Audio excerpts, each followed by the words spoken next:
वीरेंद्र सिंह जी जुड़ गए हैं। वीरेंद्र जी, छात्रों की मांगों को मान लिया गया है, लेकिन आरओ की जो परीक्षा है उस पर संशय अभी भी बना हुआ है। किस तरह से आप देख रहे हैं जो पूरी तरह से यूपीपीएससी का ये जो फैसला पलटा है? पहले कह रहे थे कि यहाँ पर गड़बड़ी हो सकती है, लेकिन अब वही फैसला पलट दिया गया है। देखिए, एक बड़े आंदोलन की रूप ले रहा था ये प्रयागराज का छात्र आंदोलन जी, और मुख्यमंत्री ने इस मामले को संज्ञान लिया और आयोग के अधिकारियों को संदेश भिजवाया गया है सरकार की ओर से कि छात्रों के मामले में उनके साथ सहानुभूति पूर्वक विचार किया जाए। और ये साफ हो गया कि अब परीक्षा जो 2 दिन थी वो नहीं होगी, उसको निरस्त कर दिया गया है। अब परीक्षा एक बार में ही कराई जाएगी जी। आरओ की जो परीक्षा है उसके लिए एक समिति गठित की गई है, वो समिति इस पर अपनी राय देगी, उसके बाद ये परीक्षाएं होंगी। तो एक बहुत बड़ी जीत के तौर पर आप इसको देख सकते हैं। और ये भी कहा जा सकता है कि 3-4 दिनों से जो लंबा आंदोलन चल रहा था उसमें छात्रों को सफलता मिली है और सरकार ने उनकी गुहार को सुना है।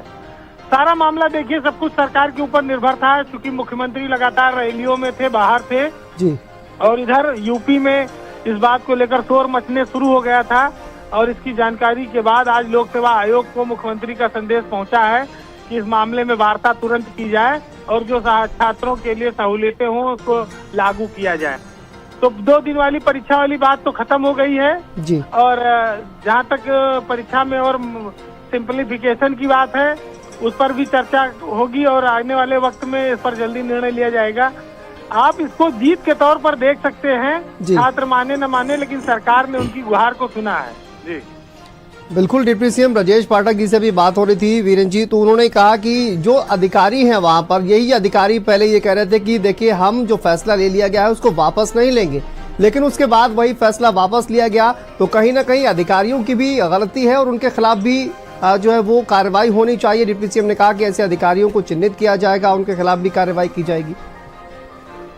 बिल्कुल, देखिए, जो मिनिस्टर हैं, उप मुख्यमंत्री हैं या सीएम हैं, ये लोग सब जनता के ही बीच के लोग हैं। जनता की भावनाएं और समस्याएं पहुंचती हैं जी। क्योंकि जब विज्ञप्ति जारी हुई थी और उसके बाद से फिर ये जो बदले गए, जो परिवर्तन किए गए परीक्षा के दौरान शर्तों में, उसको लेकर नाराजगी थी। और किसी भी कोण से बात जायज नहीं हो सकती है कि एक बार आपने विज्ञप्ति जारी कर दी और बाद में उसको संशोधित करें। दुनिया के किसी कोर्ट में आप चले जाएंगे तभी ये जायज नहीं होगा।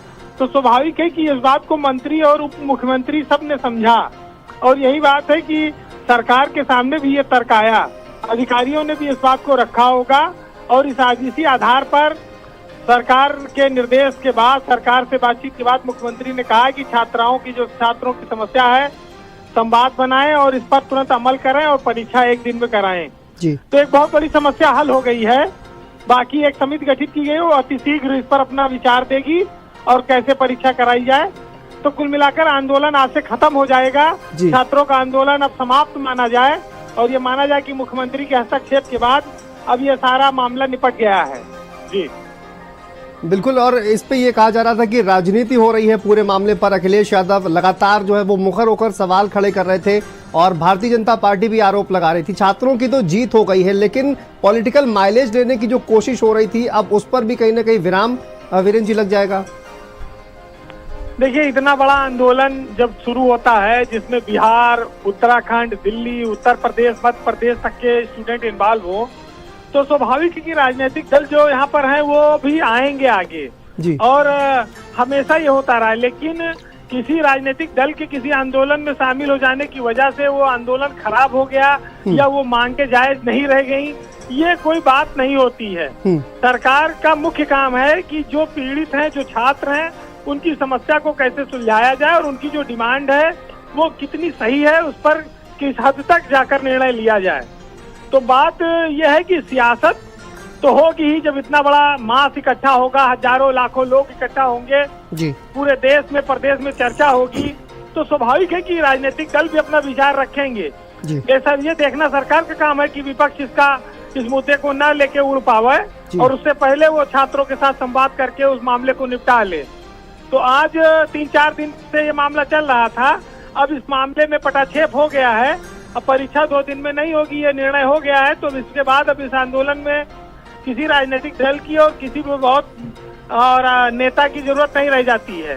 तो ये उम्मीद की जा रही है कि बहुत जल्दी सारी चीजें वहां पर सामान्य हो जाएंगी और छात्र फिर से अपनी पढ़ाई की ओर लौटकर अपनी प्रतियोगी परीक्षा की तैयारी करेंगे। जी बहुत शुक्रिया वीरेंद्र जी इस महत्वपूर्ण जानकारी के लिए। तो देखिए छात्रों की एक बहुत बड़ी जीत है और कहा जाए कि अब यूपीपीएससी ने फैसला वापस ले लिया है।